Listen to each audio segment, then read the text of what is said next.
એકનાથજી મહારાજ કહે કે કૃષ્ણ શું કામ કાળા છે? કારણ કે ભક્તોના હૃદયમાં કાળાશ છે. કામની કાળાશ, ક્રોધની કાળાશ, મોહની કાળાશ.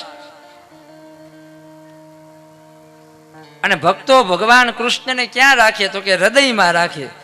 તો હૃદયની આ કાળાશ કૃષ્ણને વળગે છે, એટલે કૃષ્ણ કાળા છે. તો વૈષ્ણવો એક બીજું કારણ બતાવે છે. વૈષ્ણવો કહે છે, ગોપીઓ કહે છે કે કૃષ્ણ ક્યાં વસે? તો કે અમારી આંખોમાં. અને અમારી આંખોમાં અમે કાજલ આંજીએ છીએ. તો અમારી આંખનું કાજલ આ કૃષ્ણને અડી જાય છે, એટલે કૃષ્ણ કાળા છે. અને આ વાત મહાભારતમાં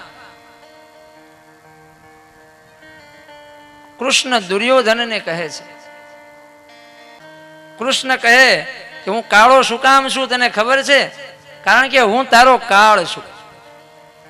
હું કૌરવ કુળને હણવા માટે આવ્યો છું. કૌરવોનો કાળ થઈને આવ્યો છું, એટલે હું કાળો છું.